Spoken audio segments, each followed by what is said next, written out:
بسم اللہ الرحمن الرحیم رب اشرح لی صدری ویسر لی امری واحلل عقدۃ من لسانی یفقہوا قولی۔ معزز ناظرین، سامعین، شائقین قواعد عربی، السلام علیکم۔ آج ہمارا سبق جملہ فعلیہ کی حدیث سے مشق کا ہے۔ ہم پڑھ رہے ہیں فعل ماضی، اور آپ کے سامنے کچھ ایسی مثالیں رکھی جائیں گی حدیث مبارک کی کہ جس کے اندر فعل ماضی استعمال ہوا ہے۔ آپ اگر اس چینل پہ نئے ہیں تو اس کو آپ غور سے سماعت کیجئے، پسند آئے تو سبسکرائب کر لیں، بیل آئیکن کو دبا دیں تاکہ آپ کو تمام ویڈیوز کا نوٹیفیکیشن ملتا رہے۔ اور اگر پہلے سے سبسکرائبر ہیں تو فل ویڈیو واچ کیا کیجئے، اور باقاعدہ میرا مشورہ ہے کہ آپ ان کو واچ کیا کریں۔ انشاءاللہ اس چینل پہ آپ کو بہت کچھ سیکھنے کو ملتا ہے۔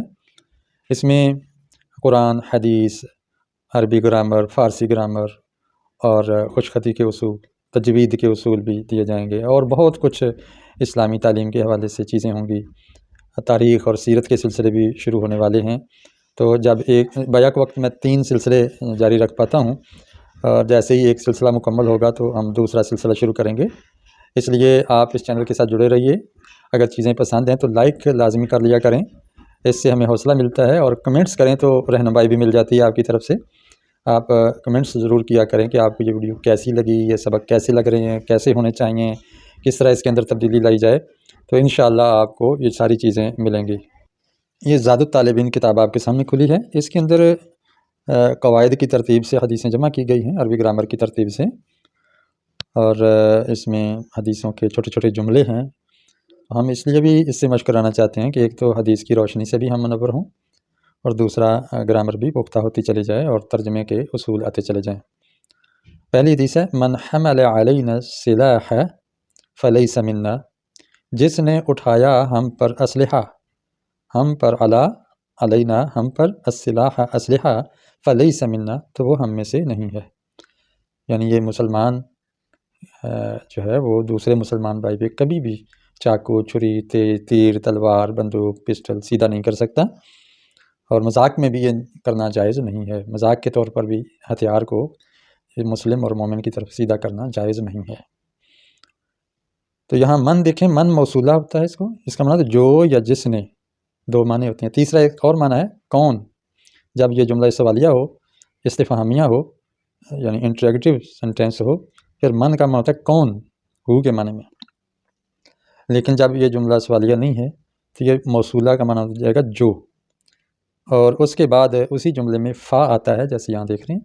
تو جو یا جسے یا جس نے، اس طرح جب جملہ شروع ہوگا اردو میں بھی تو ایسے جملے میں 2 حصے ہوتے ہیں، وہ دونوں ہی جملے ہی ہوتے ہیں، ایک پہلا جملہ، ایک دوسرا جملہ۔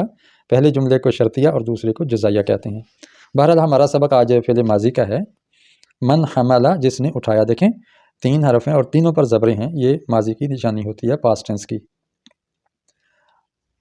علینا، ہم پر، السلاح اسلحہ، فلیس منا، تو وہ ہم میں سے نہیں ہے۔ لیسا فعل ناقص ہے، یہ پہلے گزر چکا ہے۔ من صمت نجا، جس نے خاموشی اختیار کی وہ کامیاب ہو گیا، نجات پا گیا۔ ظاہر بندہ بولے تو کئی طرح کی غیر ذمہ دارانہ باتیں منہ سے نکل جاتی ہیں، جتنا بندہ خاموش رہے اتنا ہی اچھا ہے، بچ جاتا ہے۔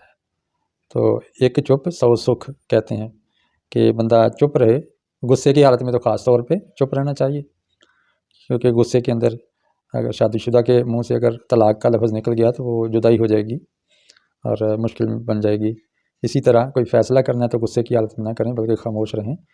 تو جس نے خاموشی اختیار کی وہ نجات پا گیا۔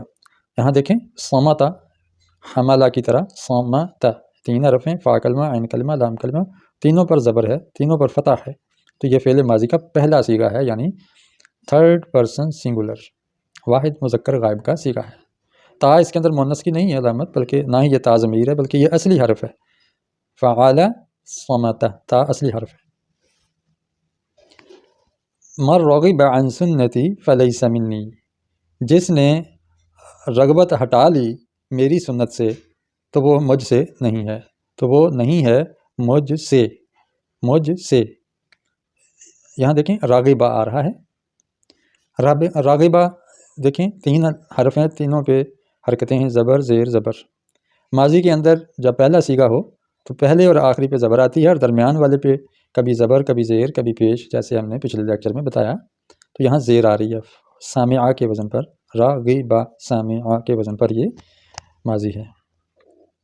راغبہ کے بعد اگر عن حرف جار آ جائے تو اس کا معنی ہے بے رغبت ہونا، اگر رغبت ہٹا لینا، کیونکہ عن جو ہے وہ بعد اور دوری کے لیے آتا ہے، اور اگر راغبہ الا آ جائے، الا ہوتا یہاں پر تو پھر ہے کہ شوق رکھنا، رغبت رکھنا، اور راغبہ عن ہو تو رغبت ہٹا لینا، دور کر لینا۔